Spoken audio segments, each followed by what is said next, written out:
Hello, friends. Robert Bevan here, author of the Caverns and Creatures series of comedy, fantasy novels, and short stories. With me is Sam West, and today we're talking about the spell Erupting Earth.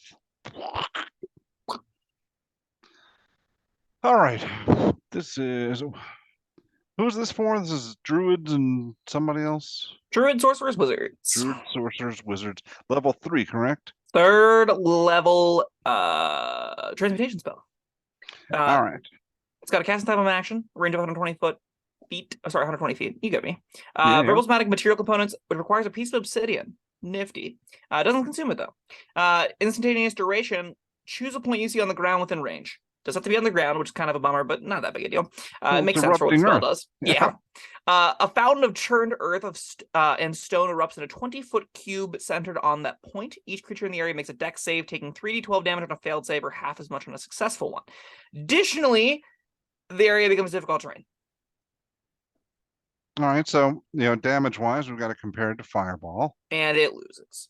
3d12 is let me double check with my handy dandy dice calculator. 3d12 is an average of 19 and a half damage, and 8d6 is 28, which is a whole 9-ish, 8.5-ish higher for the same area at the same range. So what you have to want then is be willing to trade 9 points of damage for a 20-foot cube of difficult terrain. Yeah. Do you see that happening? Do you see that being worth it? I don't. No? That being said, I think it merits itself enough that flavorfully characters can pull this off and not be that upset. I think there will be a couple of like dwarf abjurers. I think there'll be a few like Earth Genasi sorcerers where you'll take this instead of Fireball. They'll go, okay, I do less damage, but I eat an action now and then when something has to dash. And that's probably the realistic home for this. And it's not like 20 damage is still 20 damage. It's just not Fireball. So Yeah. And I mean, if you can get a lot of people with it, then that a lot of people on difficult terrain, it's worth something. But yeah, I don't yeah, know how often that's going to happen. But and like it also is a consideration, right? Giant areas of damage, you want to position them to hit as many things as possible. And whenever you do that, that's often going to result on things being on the edges, which makes the difficult terrain moot for those characters, right? Like they don't. The difficult terrain is better when they are either at the center of it or at the far side of it. They have to get through it. You can't. You're going to have some awkward questions to answer as to whether what you want the value in it for. I think most of the time you're just care about the damage more than anything else. But that's going to shift the difficult terrain to necessarily a spot you may not want it. And that's kind of a bummer. At least I will say a nifty thing about this is the difficult terrain is permanent unless the area is cleared by hand and takes a minute to clear each 5-foot space by hand. So this is a way conceivably to like just make a bunch of difficult terrain in a tunnel if you have a bunch of time. Like let's say you have to defend a dwarven city after 3 days, you can just go ahead and take all your 3 level spell slots, difficult terrain the whole way out, and now you've got a shooting gallery for something. Niche, yeah, never going to really happen at like 99% of tables, let's be honest. But it's something that the spell has on it that is nifty. I like that it's a nice little flavorful and that you can attach to it and be like, oh yeah, this is a real reason why these kinds of characters may want to take this. And all that's right. nifty. I have a question. Something puzzles me. The area. Why is it a cube rather than just an area? Why? I mean, does this make a 20-foot pit? No, it just churns the No. earth in that cube. Right. So, I mean, if it was an area instead, would it be any different? I don't think so. I mean, unless you would it make it easier to dig through or something? I don't know. So I guess you run into the issue. So with a cube, you're guaranteeing a fixed number of squares for the most part. Like you're more likely getting these specific spaces that need to be churned over. Whereas with a sphere, you're gonna have a lot of like it Not runs a through both sphere. of them. I'm not talking about a sphere. I'm talking about like an area on the ground, a 20-foot square on the Oh, ground, rather than a cube, which I have to presume the top of the cube is the ground, and then it goes 20 feet deep. it doesn't say that. So maybe this hits ceilings.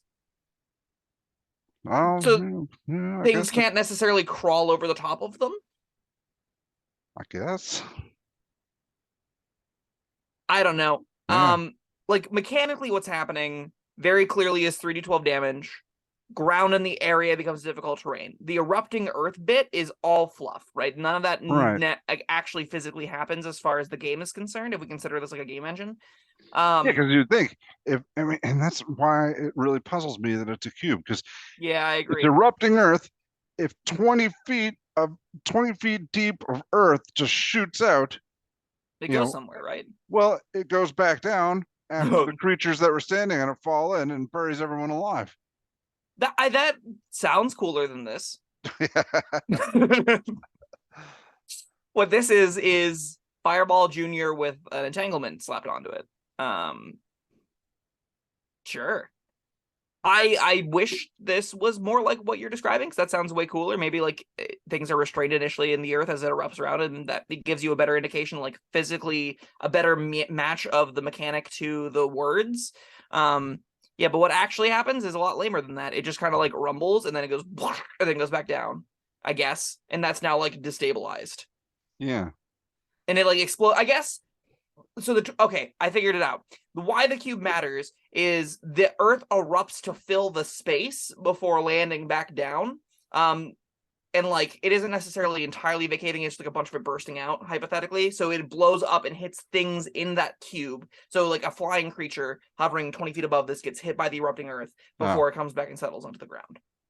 Is why that cube matters. We figured it out. I don't It is know. weird. The And flying also, creature. What flying creatures are just hanging around at 20 feet? yeah, no, you're right about that. If you can be in the air, you're way higher than that. Yeah, I don't know. It probably would have been, maybe it would have been clearer if it just had a 20-foot square on the ground and then it Yes. damages everything in that area. That sounds cleaner and it sounds less confusing, but I don't know. As it is, this is slightly better because it hits the cube. Yeah, I guess. All right. Well, commenters, if you have any more clarification on this cube thing, I'm curious. I will say, Is Sam right? Is that all it is? But so we haven't gone into the upcasting, and normally I don't, because upcasting is normally well, really bad. normally you do mention it. You just say don't do it. Yeah. That is. I wonder how many videos have I gone to be like, don't upcast it, continuing on, or it just like speed right past that. Yeah. This one is ever so slightly different because it's D12s. If you were to upcast this to like 7th level, you start out damaging Fireball upcast, which is nifty. Should you do that? Probably not. But if you were like, I only want to take 1 damage spell and I want it to be able to scale all throughout the game, once you're casting this for like 4th and 5th level slots, it's quite a bit closer to Fireball damage. And once you're casting it like at 7th, 8th, you don't want to cast this with 8th level slot. You don't want to cast this with 7th level spell slots. But like if you cast it at a 6, you can be like, yeah, this is like casting a 6th level Fireball. It's pretty good, and that's nifty. I like that this is one of those weird cases where it's scaling with D12s actually makes it marginally better than Fireball in the upper tiers. Whenever you may be like, maybe you're an enchanter and you don't necessarily want to be spending spell slots on, or spending known spells on like sunbursts and stuff. Maybe you're a sorcerers have a very few amount of spells they can get anyway, so maybe you have a very specific sorcerer build in mind and you're like, yeah, I'm just taking Erupting Earth and that's my damage spell that I will bust out with 7th level slots and just deal with it because I need to, and it'll be better than Fireball in those instances, and that's pretty nifty. But like, you probably shouldn't be upcasting this, because you probably shouldn't be upcasting any spells unless they have like the effects change, because that's when they become worth it. I wonder what this spell looks like if you cast it underwater, like on the ocean floor. That'd be pretty cool. Just like a big torrent of bubbles and sulfur and shit and dust. I don't know. I think this spell has a lot of room to do cool things in the world beyond what the spell description says. I think there'll be some times we'd be like, is there any reason I can't put this underneath the shop? And they go, I don't see why not. And then the shop, collapses because the DM's cool and likes to have a dynamic world. There going to be a lot of cool ways where you're going to be able to use Erupting Earth to do, I'm not going to say more destructive things than a fireball, because, fireball's like a grenade, but this is a giant affected area that's erupting a bunch of earth. It's going to destabilize some things. There can be some cool consequences for this. And in worlds that play loosey-goosey with the rules, play loosey-goosey with the magic of it, this could be very fun. All right. We got a rating? I think this is a 2. It's not awful. It will find its home, again, I think, on a very few niche characters that are like, yeah, I like the Earth Seat theme. The difficult terrain is good enough for me that I don't mind it doing less damage than Fireball by like a third. like there will be homes in games where you'll be perfectly comfortable and fine casting it. I think 99% of the time you'd rather have Fireball. I think the vast majority of characters in the game that can take this, that could take Fireball, will take Fireball. Druids notably don't get access to Fireball. So hey, Druids automatically get a better, bigger pass with this. But you know, most characters probably don't need it. Oh, shucks, I was just gonna say something and now it just totally slipped my mind. But yeah, I'm tempted to give this one a 3. It's close. Yeah. Yeah, the thing you said about scaling up with the D12s, that's fun. Ah, Fireball though. Another way that outshines this though is that you can cast a fireball anywhere. So you're not limited to, the ground. Because I will say, how often have you cared about shooting a fireball in the air? Yeah, all right, not Not often. that often.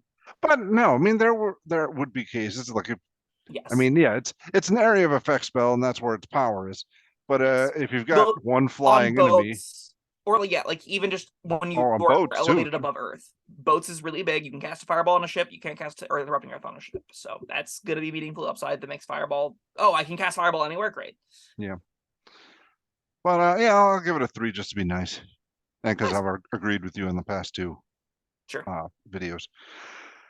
All right, that was Erupting Earth. Thank you, Sam, and thank you everyone for joining us. We'll see you next time. Bye-bye. Thank you for watching. If you found this helpful, informative, or entertaining, I'd really appreciate it if you hit the like button below. You needn't smash it. A gentle tap will suffice. If you want to see more videos like this, subscribe to the channel. And make sure you check out the links in the description where you'll find my Caverns and Creatures series of comedy fantasy novels, Sam's full review of the spell, and other fun things.